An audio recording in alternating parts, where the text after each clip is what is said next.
Nose disorders. Introduction.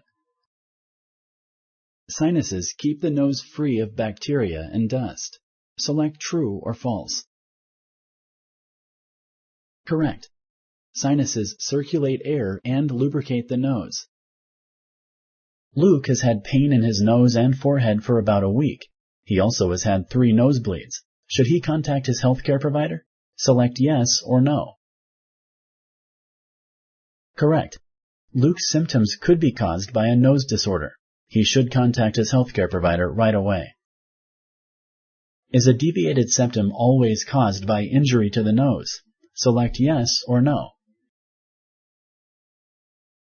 Correct. A deviated septum often happens due to injury, but it may also be present at birth.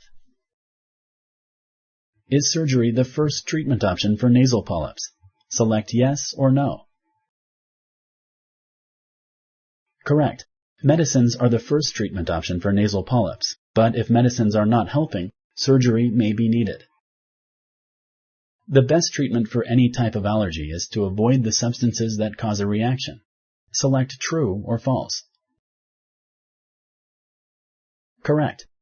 Avoiding the substance that causes a reaction is the best way to treat allergies, but with hay fever this can be hard. The pollen that causes the reaction is carried in the air. Thank you for using Explain.